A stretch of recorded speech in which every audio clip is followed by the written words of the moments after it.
Hola, Weatherford Econ peeps. My name is Dr. Reynolds, and I will be your instructor for this section of Econ 2301, Principles of Macroeconomics. And we'll learn the distinction between macro and micro fairly early in the course. So anyway, I just wanted to put together a quick video, introduce myself, and talk about my expectations for the class, give you an opportunity to voice some of your expectations. You can always send me an email. But also want to walk through the syllabus, walk through the course page, be sure you're familiar with what is involved in being successful in this class, okay?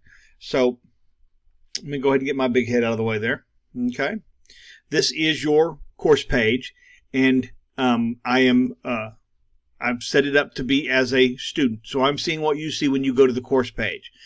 Presumably you've already read this, right? That's the first thing you should have done, okay, is read this message. Okay, gives you really important information in here. All right, so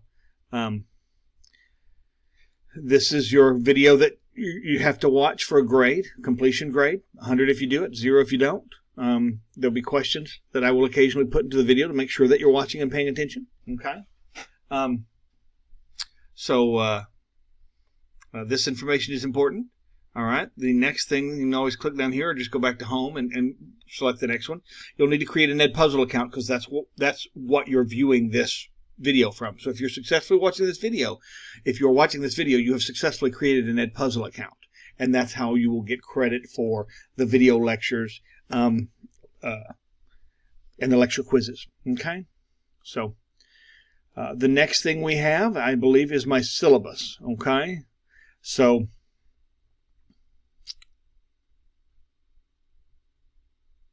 maybe. All right, here we go. So I want to go through the syllabus and talk about the class. All right, again, my name is Dr. Jack Reynolds. I just started at Weatherford last week. I am an adjunct professor at Weatherford, but I'm full-time at Ranger College. I'm also an adjunct at Tarleton. And before that, I was an adjunct at TCU, and I worked full-time at Tarrant County College. And before that, I was an embedded adjunct at a collegiate academy, teaching this course to dual credit students much like yourselves. And before that, I was a high school math teacher working my way through grad school. So that's kind of a quick rundown on moi.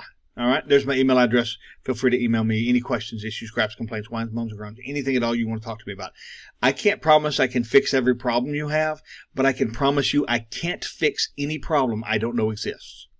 If you don't tell me, I can't help you. So feel free to share your concerns and gripes and complaints. And if I can fix it, I will. But I can't promise you I can. I just know that I can't if you don't share it with me. Okay? I don't have an office on the Weatherford campus. Not that that would matter. Most, if not all of you, I believe, are high school students at Weatherford and the Weatherford ISD. Although I think I have some in Springtown. Right? And I live in Azle. So that's how I came into this. All right? So obviously, this is an online class. This may be the last time most of you see me. Depends on what happens. Sometimes things come up and I post a little announcement video. But more often than not, it'll just be emails to everybody. Okay? But if you do need to see me, you're welcome to pop onto Zoom. That will be where I'd conduct my office hours. I'm available 3 days a week, an hour and 20 minutes per time on Zoom. There's my link. You can always email me and ask to speak with me. And we'll try to set up a time where I can be available. I'm happy to jump on and chat with you. Okay, if we need to. Please don't have your parents do that or something because I can't speak to anybody but you. There are federal laws regarding your privacy that if I violate, I could be in a lot of trouble. So wouldn't want to do that. All right. So I'm not even allowed to unless you've signed a waiver, I can't even confirm to your parents that you're in my class. So it just would be a violation of your federal right to privacy. Or there are federal laws protecting your right to privacy. How's that? It's called FERPA. All right. So this is Econ 2301, Principles of Macroeconomics. There's a nice little course catalog description of it. Okay. The only prerequisite that I can find for Weatherford is that you have to have completed your TSI math exam. You had to be successful in TSI math. TSI, I believe, stands for Texas Success Initiative, and I think it's like a college readiness test to be sure that you're ready for college-level math. There's not that much in here. We're not doing algebra and calculus here, but there is some. Adding, subtracting, multiplying, dividing. You're certainly going to have to occasionally compare ratios or fractions. and figure out what's larger and smaller, that kind of thing. But nothing too difficult, mathematically speaking. Okay, this course is designed to familiarize yourself with the economy as a whole. The way I describe it is aggregated economic players, meaning microeconomics is a study of a household or a firm or a market, whereas macroeconomics is multiple firms or multiple households or multiple markets. It can be all the markets in the whole world, global economy. It can be all the markets here in the U.S., the American economy. That will be our primary focus for most of this class. But we could also look at the markets in Texas. We could look at households on your block, in your city, right? So that would all be macroeconomics. When you get down to one, that's micro. One producer, one consumer, etc. Right? And so this class will look at the economy as a whole. We're going to talk about the ASAD model, which stands for aggregate supply and aggregate demand. Sorry, I've got the playoff game that was... I guess it's over now. Well, no. My Cowboys play on Monday. Go Cowboys. If you're booing right now, I'm going to fail you, just so you know. Certainly national income, which is GDP, inflation, unemployment.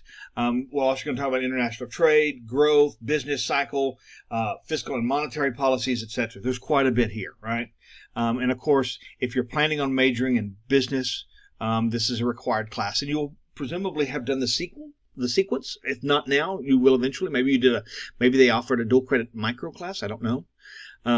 But anyway, certainly if you're moving on to college after you graduate from high school, then, and I'm assuming most of you are, then, and you're planning on majoring in business, you'll also want to take the principles of micro. Weatherford College, it's Econ 2302. All right.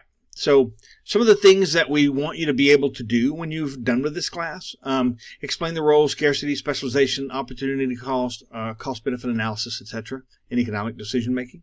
Explain their role. Okay. Determinants of supply and demand. How changes to supply and demand affect price and output. GDP, or gross domestic product, which is national income. Talk about how to calculate unemployment and the labor force participation rate, as well as inflation and the consumer price index. We will talk about the business cycle, cyclical fluctuations in the market, right? The changes of the market as it moves up and down. We're going to talk about money and money supply. Talk about the process of how they calls it money creation. That's really misleading. I wish they wouldn't do it because they're not creating the money. They are only expanding the supply of money. They're making more money available. That would be accurate. They're not creating it. It already existed. They're just now making it available. I wish they wouldn't do that. But it's everywhere. It's in every textbook. They call it money creation process, and it's really not. There is no money creation process that's related to the economy in that way. That is just expanding the supply of money. Again, aggregate supply, aggregate demand model. We can use that to illustrate all sorts of macro problems, talk about a lot of what's going on in the world, potential monetary fiscal policy solutions to those issues, international trade, the effect it has on the macroeconomy, as well as growth, and what can help an economy grow. Okay. Your textbook is Macroeconomics, Principles, Problems, and Policies by McConnell, Brew, and Flynn. My understanding is that this course, you folks participate in Weatherford's Day One Access program, right? So that means that you've already paid for this. It was wrapped into what you already billed for this. And we get discounts by working with McGraw-Hill, the textbook publisher, and the folks that created Connect. So when you get access to Connect, for example, you get an ebook. And that should be fine. You're welcome to get a hard copy. I've already communicated, if I'm not mistaken, with somebody at your school, at least at the Weatherford School, I should say, because I do have some Springtown students, who tells me that y'all have a number of copies. Some of them are AP, some of them are not. And it doesn't matter. AP is just going to have other kinds of questions in there. There'll be little added inserts in the textbook that might include some an AP section. But I'm not worried about that. You're welcome to use that or just a regular one. It's virtually identical in every way. But you don't need a hard copy of a textbook. You will get everything you need right there on your Canvas course page. Okay? All right. You'll need a working computer with microphone and webcam. All right. Your exams, there will be 5 there'll be a total of 6 exams. 5 exams covered, 1 exam for each of the first 5 units. We don't have time to do a separate exam for the 6th unit, so I'm just going to fold those questions into your final exam. There's a total of 6, but only the final exam includes everything. The other exams are only over that content that we cover. Okay. So, but those are all going to be remotely proctored. Okay. And it looks like I'll be using Respondus for that. We'll talk about that. I'll have you ready for that. Okay. All right. Most of the assignments in this class, we will be using McGraw-Hill's Connect, which is a web-based assignment and assessment solution. It's required for the class, and it assists you with coursework. We'll also be doing some Edpuzzle stuff, as you've already learned. All right, guided reading questions. Now, I'll show you what these are on the course page, right? But each module consists of anywhere from 2 to 5 chapters, and there are 6 modules, and each chapter is going to include a GRQ, a lecture quiz, and a homework. But sometimes I make the homework assignments multiple chapters, so you don't have one for every single chapter after you've done with the chapter. So, for example, if I put chapters 6, 7, and 8 as a single homework assignment, then you'll see that at the end of chapter 8. But you won't know. You're welcome to go in there and answer any questions related to 6 and 7 as you're finished with those, but you don't have to. Okay, so we'll talk about that on the course page in a minute. So these GRQs are due the day before the video lecture and quiz over that chapter is due. Okay, these are designed to introduce you to the topics to be covered. They're not hard. They're not particularly time consuming. If they're taking too much of your time, you're probably doing something wrong. You don't lose points for missing a question. You only accrue points for getting a question right. If you miss a question, it's just going to give you more of those kinds of questions until you get enough points. And once you get enough points, you're done. Okay? Almost everybody averages 100 on GRQs. Almost everybody does. They're really straightforward. The goal here is to introduce, listen, I'll talk about this in more detail later, but most of what you're going to learn in this class, you've never heard of before. Maybe some references to supply and demand, but you certainly don't really have any, most of you don't have a real good understanding of what that means or what it is or how that works or what effects it is and all that stuff. So you're kind of starting, you're having to, one of the reasons why economics is so challenging is it's all new stuff. It's not like college algebra or college English or history. You've had that. You may not have had it at that level of rigor. There may be a lot more homework associated with college algebra than you had in your high school algebra class, but it's not new. It's not different math. It's the same math you always did. All right? Economics is all new stuff for you. You've never had any of this, really, most of you. So the guided reading questions are meant to introduce you to the day's topic, to that chapter's topic. There's an old expression: you don't know what you don't know. This assignment, the GRQs, these guided reading questions, are meant to give you some idea of what you don't know, so that when you watch the video lecture, you know what to pay attention to, you know what to focus on. Okay, and that will help you, and that's why that assignment is really useful. All right, so those are GRQs. Universal policy in my class, folks. Please hear me. Please hear this. I do not accept late work. Except in those rare cases where you have a documented emergency or there's some school function that excuses you from class that precluded you from completing the assignment. If you're an athlete, if you're a student athlete and you have a competition coming up, all of the assignments are available as of day 1 of this class. You are free to work ahead. If you wait until the last minute to do it and you've got a game out of town and you're not going to be able to complete the assignment, that's on you. Sorry. I do not accept late work, generally speaking. It's got to be a pretty significant situation. However, to be fair for everybody, I will drop 3 of your lowest GRQ grades. Okay? Lecture quizzes. Let me explain how I do this. So I sat down, and this has now been several years ago, but I sat down and went through their test bank that the textbook publisher provided me. And what I did was I found two questions that basically asked the same thing on a topic I thought was important for your test. I put one of those questions on the test itself, and the other question I put inside the lecture quiz. So when you see a question come up on one of the lecture videos, that means I'm going to ask you about something related to that on the exam that you have over that unit. Okay? So be sure you pay close attention. Because we do have a number of exams, 5 unit exams plus a final. They're not very long. My unit exams are 20 questions. Now, I could have done only 3 exams of 40 questions each, and nobody would bat an eyebrow. But again, because this material is new, I want to cover less material for each test. I want to test you over less stuff because it's going to come at you fast enough without trying to remember 5 chapters worth of material. First exam is going to cover the first 2 chapters. That's probably the easiest of the bunch. Each test is going to get harder. Each test will get harder for most people, I think. So the lecture quizzes are designed to tell you what I'm going to test you over. Okay? Now, once you've taken the last lecture quiz for that unit, and the next assignment is really the unit exam, I will make available to you a practice exam. The practice exam will include all of the questions you had in your lectures over that unit's material.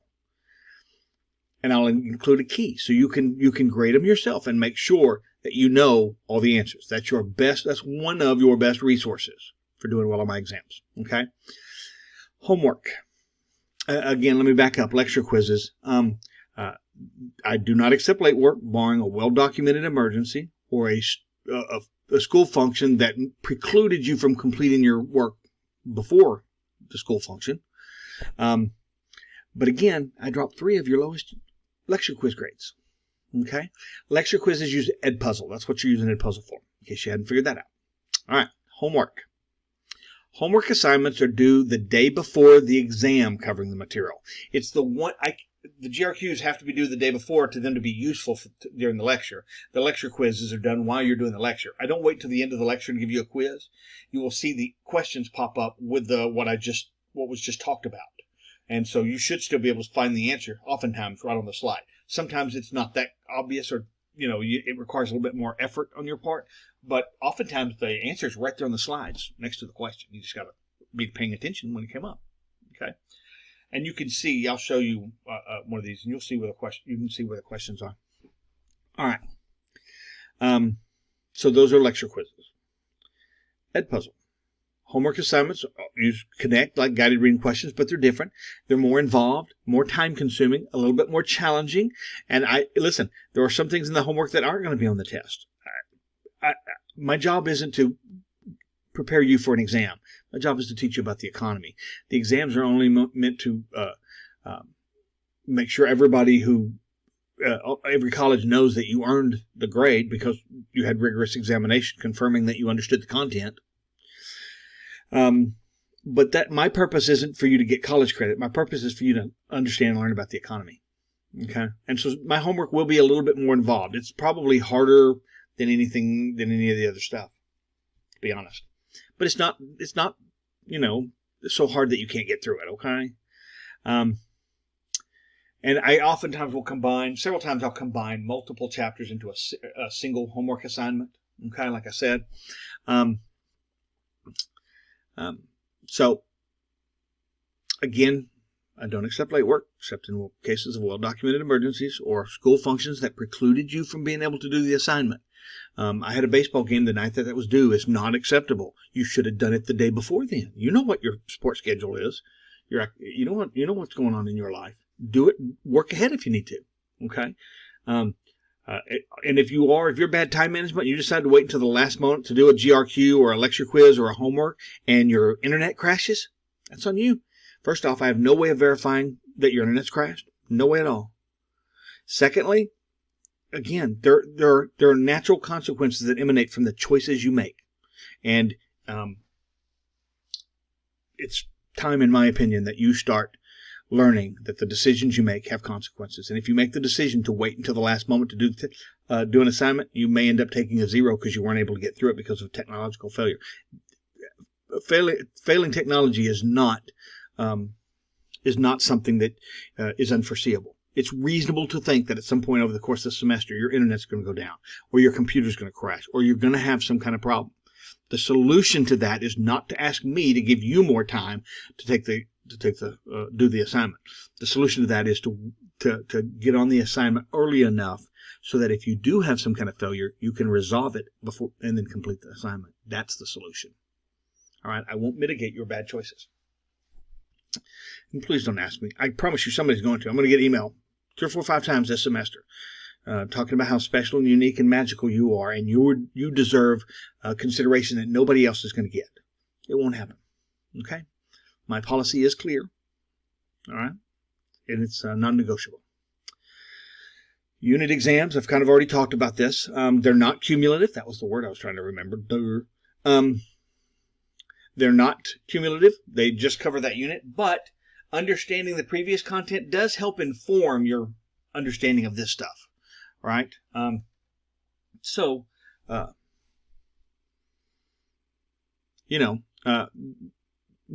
going to be completed using Respondus, as will the final.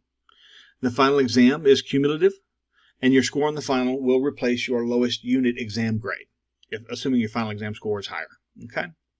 So there's the grading. The GRQs are worth 10%. The lecture quizzes are worth 20%. The homework is worth 25. Unit exams are worth 30, and the final is 15. That's a total of 100. Okay? And here's the breakdown. I'm going to round to the nearest 1 decimal, and that's your grade, wherever you fall in here. If you get an 89.48, that gets, I said 49 here, but that's not really accurate. 89.48, I'm going to round it to the next one. I should have just stuck with 89.5 here. But nonetheless, if I could round that, if it's 46.45, 89.45 is an 89.5. And so that's how that would be a 90. Rounded up, that would be an A, right? So I'll fix this so it's a little clearer. But I'm going to round to 1 decimal point, and wherever you fall, that's where you're at. Okay? Keep in mind, folks, there's no extra credit. There's no bonus points. All right? And I don't curve your grade in any way, shape, form, or fashion. If you're unhappy with your grade, submit better work. Listen, folks, there's nothing in this class that is subjective. I'm not asking you to write an essay that I will evaluate your writing ability on. Okay? Everything you submit to me is binary. It's either right or it is wrong. Period. And if you don't like your grade, stop submitting wrong stuff. Okay? Everything you need to be successful in this class is made available to you. I promise you. I work hard to get this material together and put it and organize it in a way that helps. And I'll show you the stuff I got for you. Okay? So you can be successful, but you do have to put in the work for it. It's not going to be easy by any stretch. Okay? All right. And grades are going to be based on that work, and I will not add points. If you end up with an 89.38, remember, I dropped 3 GRQ grades. I dropped 3 lecture quiz assignments. I dropped 2 of your homework assignments. I'm dropping 8 of your grades. That's as generous as I can be. If that gets you to an 89.39 or 4.2 or 4.3, and you just need 2/10 or 2/100ths or a 50th of a point to get an A, then you should have submitted that. Because I'm not going to change your grade to give you a higher letter grade. All right? The only reason you're that close to begin with is because I drop 8 grades. Put those other 8 in and see where you fall. I'm going to drop your 8 lowest grades across those 3 assignment types. And if that doesn't get you over the hump, then I'm sorry. It's not my fault. The only reason you got that close to begin with is because I dropped those 8 grades. Better to just not leave any doubt. Make a 95. Even with those 8 grades counted, it may not fall below a 90, see? All right. So you're responsible for completing the assignments when they're due. And I'll show you where to find all that. You're responsible for obtaining the assignments and the materials necessary to be successful in the class. And if you miss a class, attendance in this class will be based on whether or not you complete the lecture quiz. Even if you complete it early, that counts as a present for that day that it was due. So that's how I will do attendance for this class. That's coming up anyway. But it said something about it here. So, all right.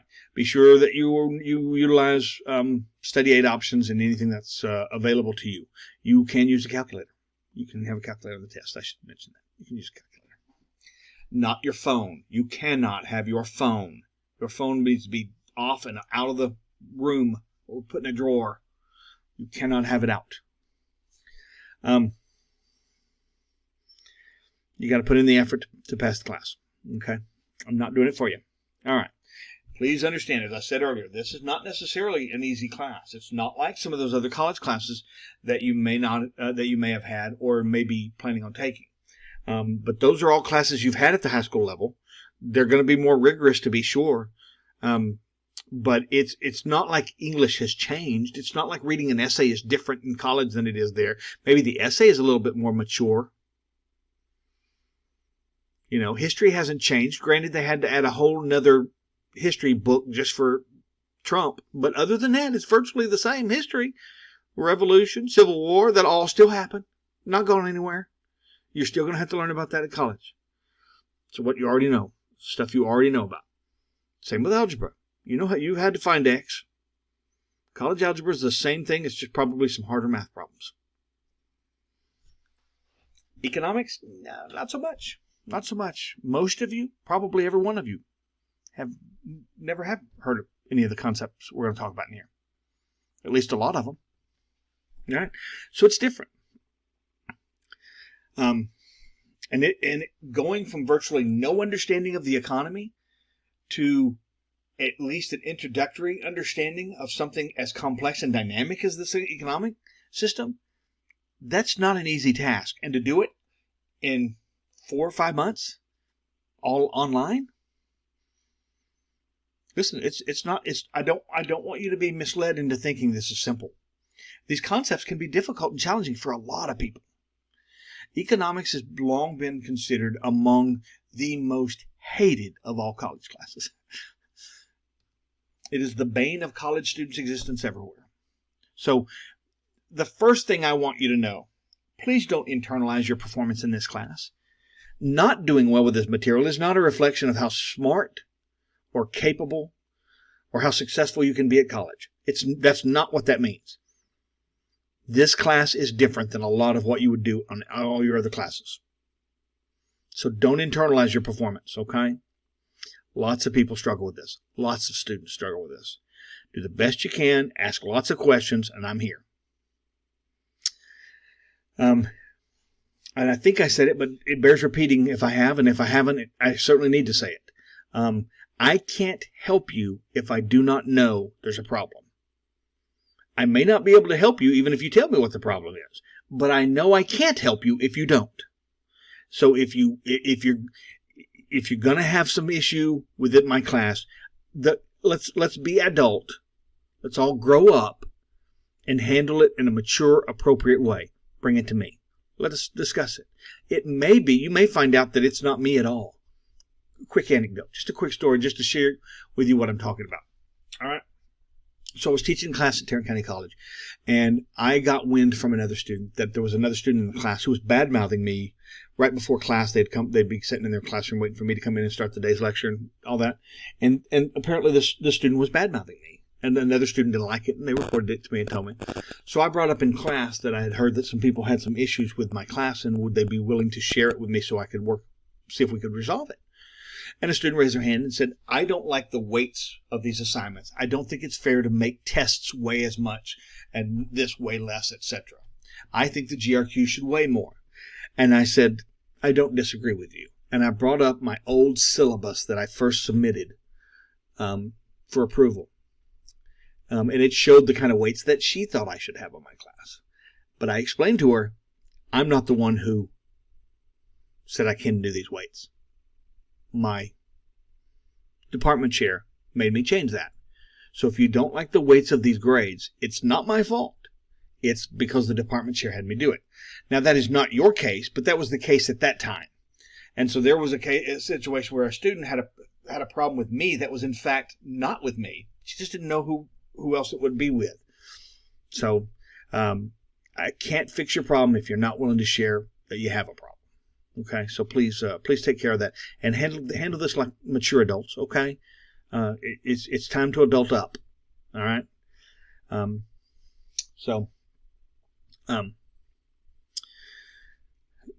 For what it's worth, there could be no better environment than a classroom, even an online classroom, where saying I don't know is perfectly reasonable. If you knew, you probably wouldn't need my class, right?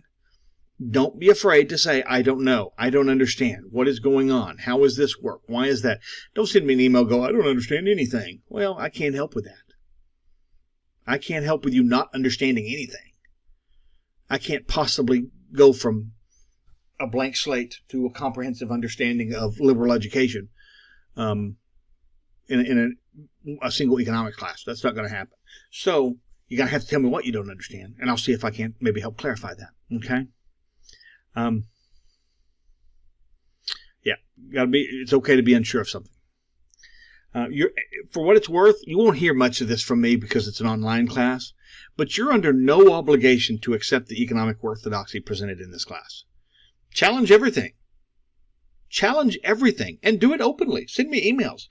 I got this particular lecture was nonsense. What a bunch of crap. It's not true. Let me tell you why.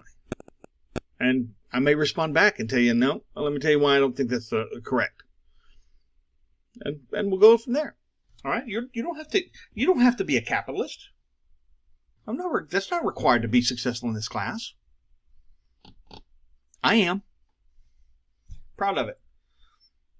I am a unabashed, unapologetic capitalist pig. No problem with it whatsoever. If you differ, let me know why, and we'll talk about it. That's part of learning, isn't it? I learn from you, you learn from me. Maybe there's something I've overlooked in all my advanced study, and you can help shed some light on that. All right?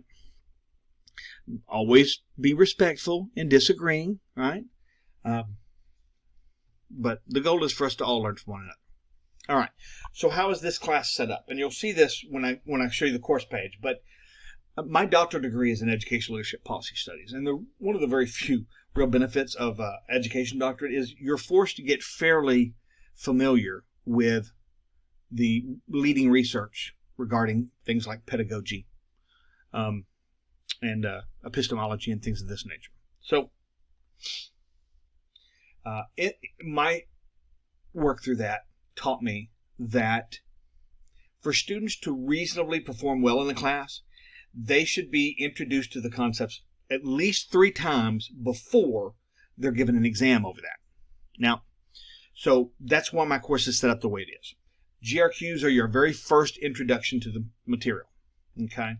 They're simple, short, and not overly hard and not particularly time consuming. It's just meant to orient you toward what we're headed for, to give you some idea of what you wouldn't otherwise know to be paying attention to. Okay?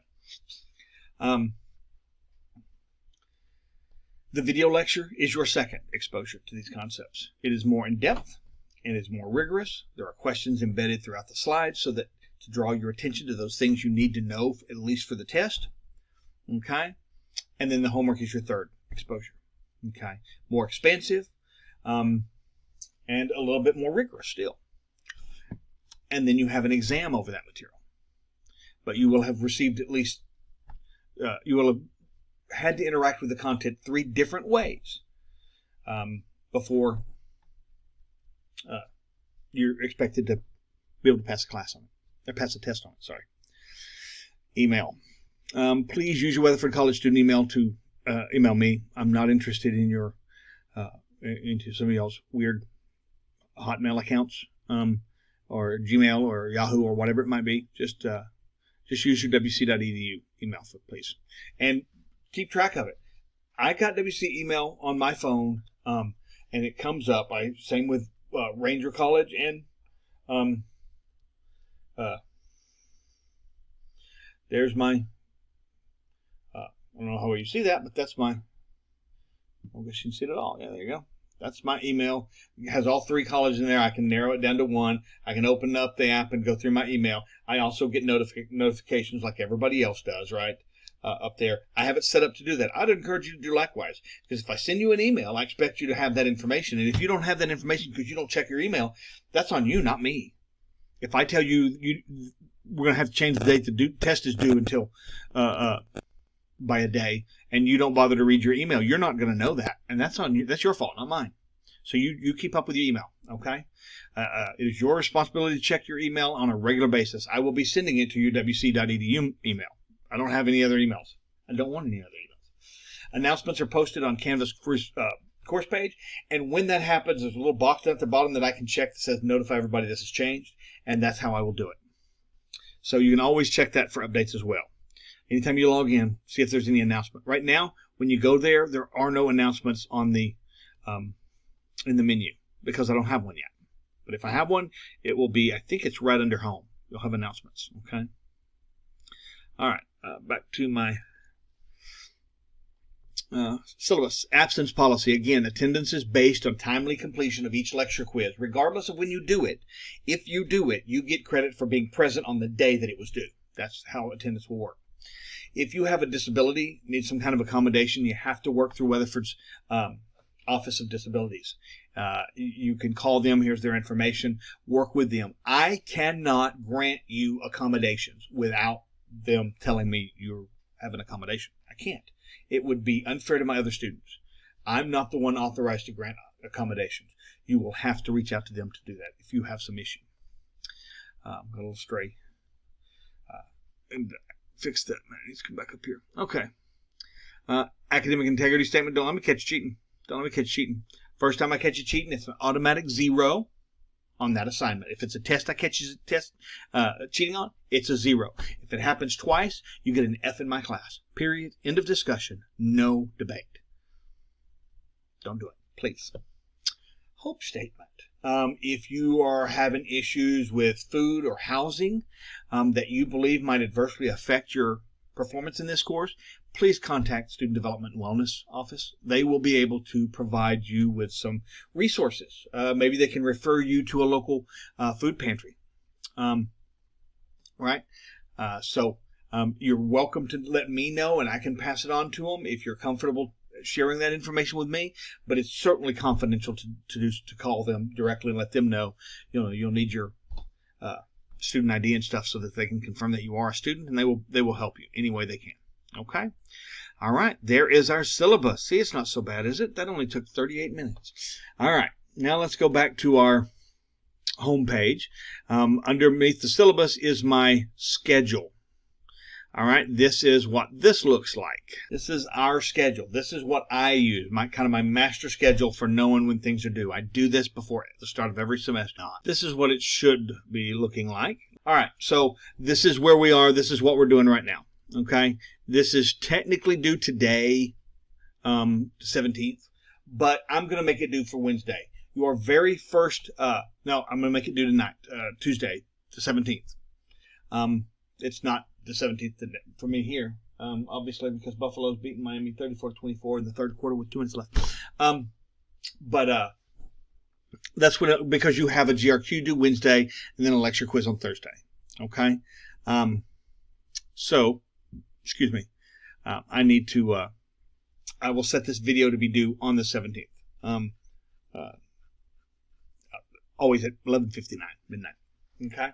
So this is your stuff. This is the GRQ assignment. This is your lecture quiz assignment. This is your homework assignment. That's when they are due. This is your exam. Okay? All right? This will be me. I will be doing that one. But the rest of the lecture videos will not be me. They are provided by the content provider by McGraw-Hill.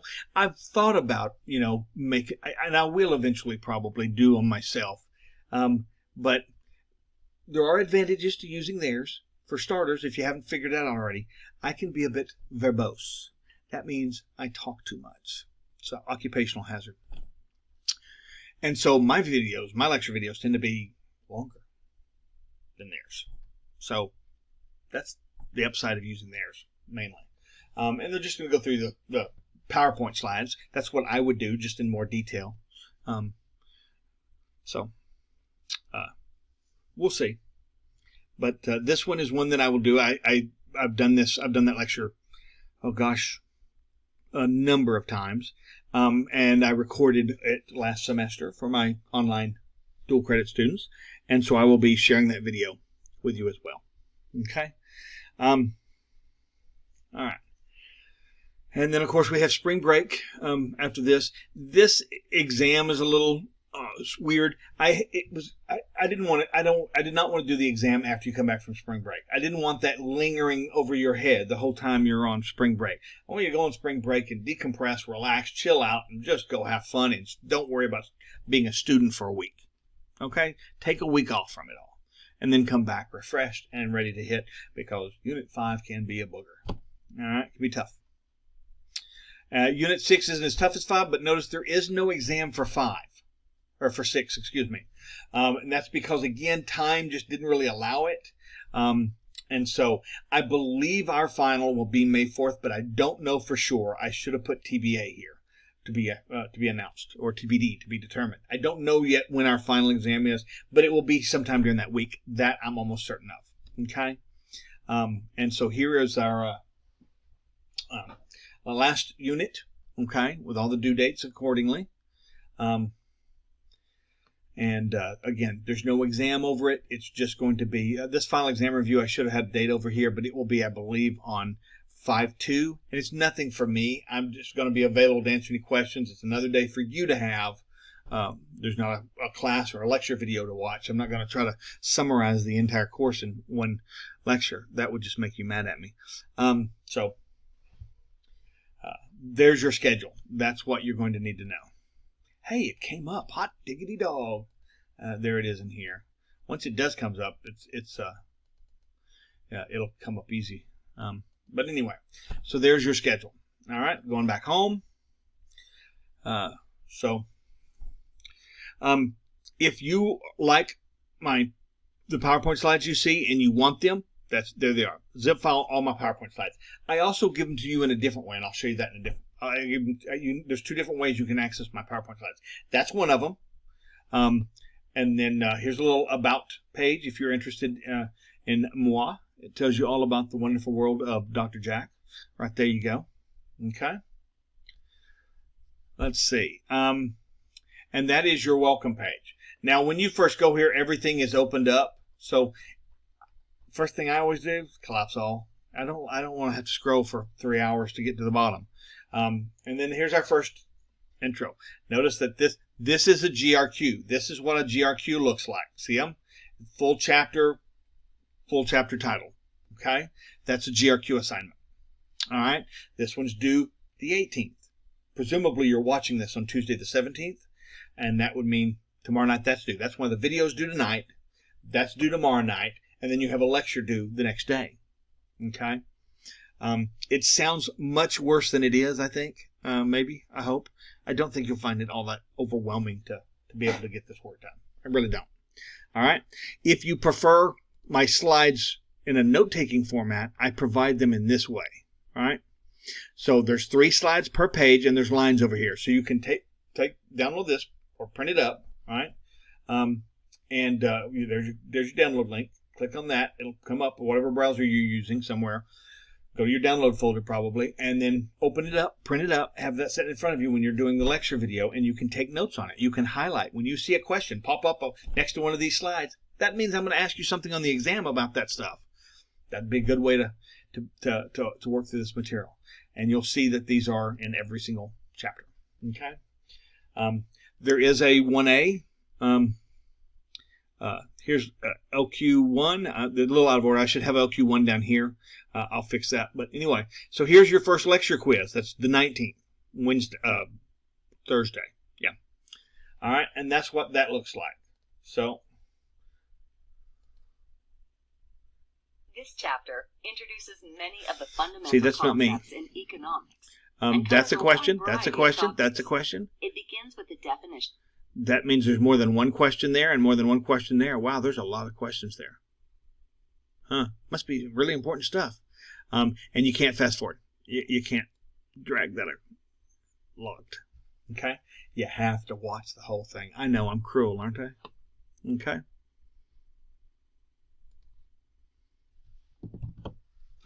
All right.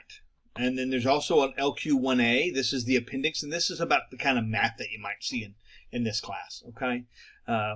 So only about 6 minutes long, and this one only has one question.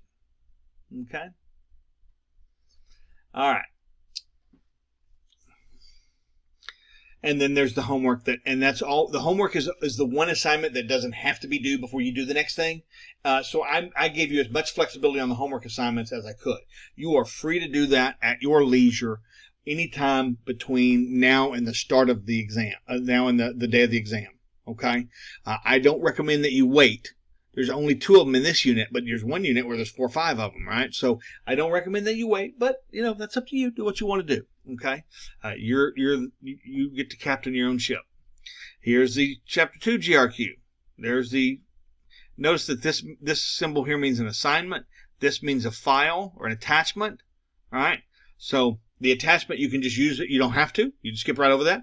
There's your lecture quiz 2. All right. Same sort of thing. All right. And then come on. Scroll up. Homework chapter 2. Then, getting ready for, you will not see the key here until the 25th of January. Okay, this key will not be visible until the 25th of January. The day following the last lecture quiz due for that unit. Okay. Because that's obviously the answers to the questions that I'm going to put you in the lecture quiz. So I'm not going to give it to you. That's pretty selfish of me, huh? So you will, but then once the day after that last lecture quiz has been completed, or at least was due, and whether you completed it or not, this will be available to you. So here's the Exam 1 topics. I think these are still pretty up to date. I had to kind of pull this from an older source, but I looked through them. They look good. These are the topics that are going to be my 20 questions are going to cover right there.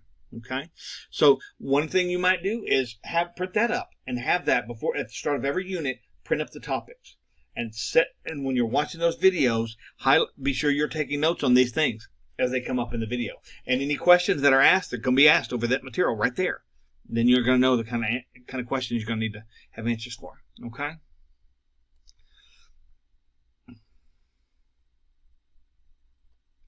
And then here's the practice exam. Again, I'm not going to show you the one with the answers on it. All right, this is your practice exam. Okay, these are the things. These are questions that mirror almost very, very closely to what I would ask you otherwise. Let me see if I can show you what I mean. All right, so this is the kind of file I create when I am working on questions I want to put on my exam, things I want my students to know. Like I said, I go through their problem, their question bank, and I find 2 questions that are asking basically the same thing in different ways.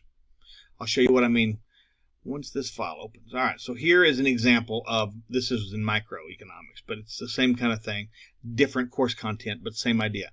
So these questions are the ones I would use, that I would embed on my slides or in the videos. These are the ones that are going to be on the test.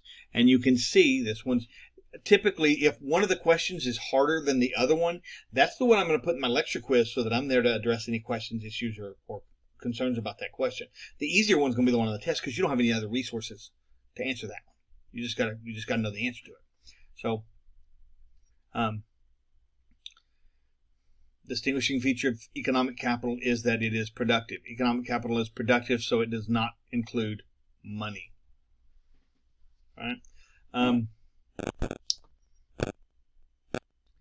Mathematical function. Ask the same thing, ask a different thing, but got the exact same answer. All right. So this is what it is. This is how I set up. These are not your questions, but this is how I set it up. So when you see those questions, that's what's going to help you. These questions here are very similar to those. If you ever take a test and you finish it and you go, wow, there are like 3 questions on there I don't remember ever seeing anything about in the lecture videos, hop on a Zoom. I'll open up the file and I will show you exactly which questions ask about that. Okay, not going to be a problem. So be mindful of that.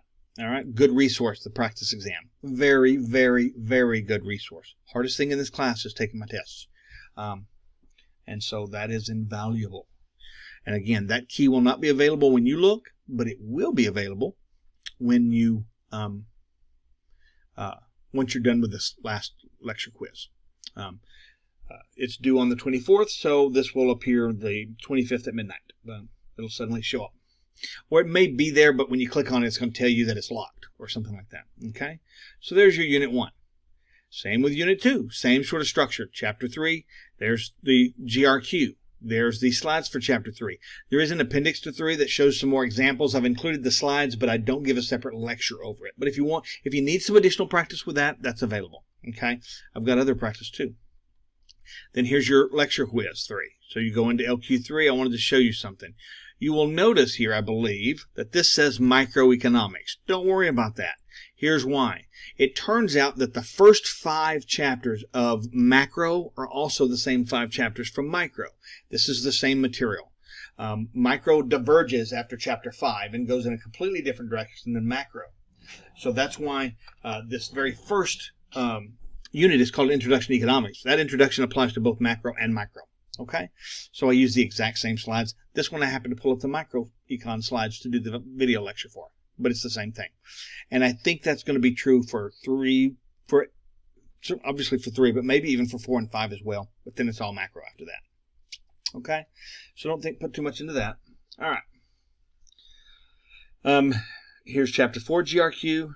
There's the homework for Chapter 3, but you'll notice Chapter 4 doesn't have any homework. That's because it's right here for both of them. Okay, so when you're done with Chapter 4 lecture quiz, you might jump in there and see what questions in the homework about Lecture 4. Okay, might be good for you to try to tackle those while they're still fresh. But you have, again, until February 8th, and the exam for this is probably, I don't know, the 9th, or it's the previous day, so I'm assuming the 9th, and my calendar won't come up.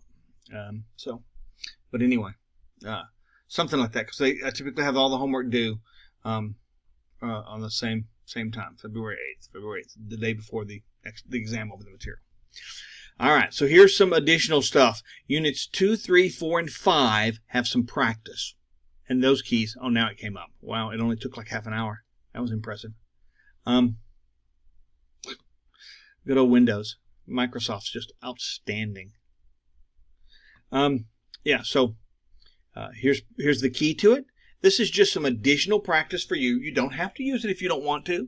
And I used this back when I taught this as an AP class. Remember I told you I worked at a collegiate academy in Garland, Lakeview Centennial High School, and they had me do both dual credit and advanced placement, and I did not want to be teaching them differently, so I taught the exact same material on a day-to-day basis. To be honest, the hardest thing about becoming a college econ instructor was reconciling the fact that my college econ class was easier than my advanced placement high school class, because that AP macro test is a son of a gun. Very hard. Okay. So this is just some additional practice for you. Again, it's optional. It's not due for a grade. No, it's not going to count. It's not going to help you. It's not going to help your grade directly, but it will help it indirectly by better preparing you. This is some really, really good practice stuff here. Okay, for both supply and demand, and then in equilibrium. Okay, really try to work through this. And like I said, I do also provide the key to this. So here's your key to it.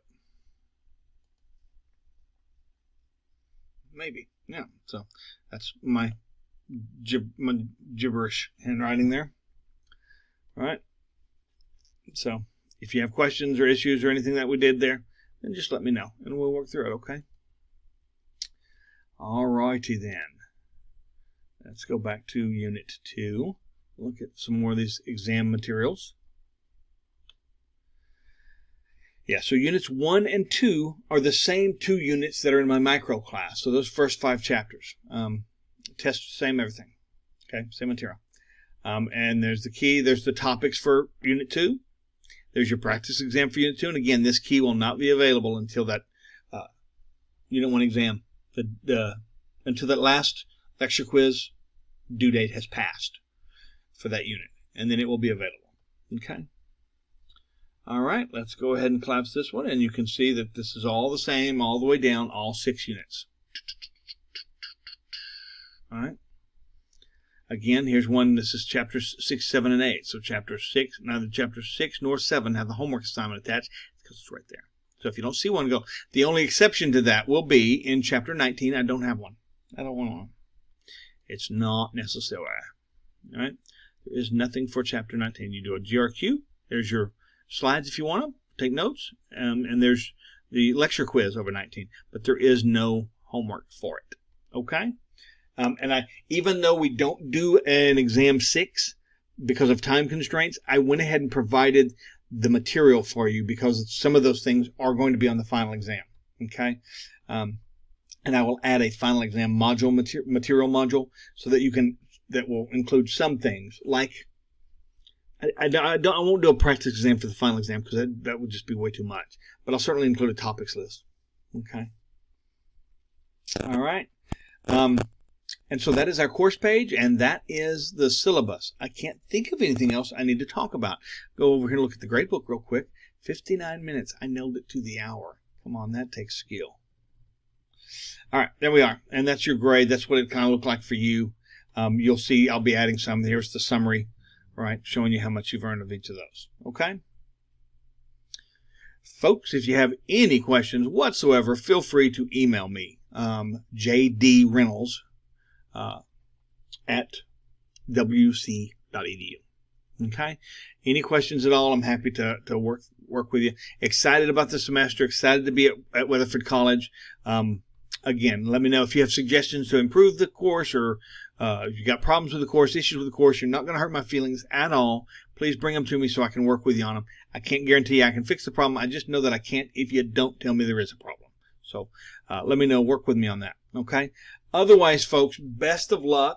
If you don't see or hear much from me, it's because there's not much for me to talk about. You're working through the course material. So you're doing fine. Otherwise, let me know if you need anything. Best of luck. Have a wonderful semester. Congratulations on wrapping up your high school career. Best of luck to you. I'll repeat that at the end of the semester as you get ready to go to college. Some of you may have already been admitted. And some of you may still be looking. You may be taking some trips with mom and dad this semester to try to figure out which college. Maybe some of you are going to Tarleton. Yay. UT Arlington. That's where I got my graduate degrees. Regardless, best of luck to everybody. Let me know if there's anything I can do. Take care, folks. I'll see you around.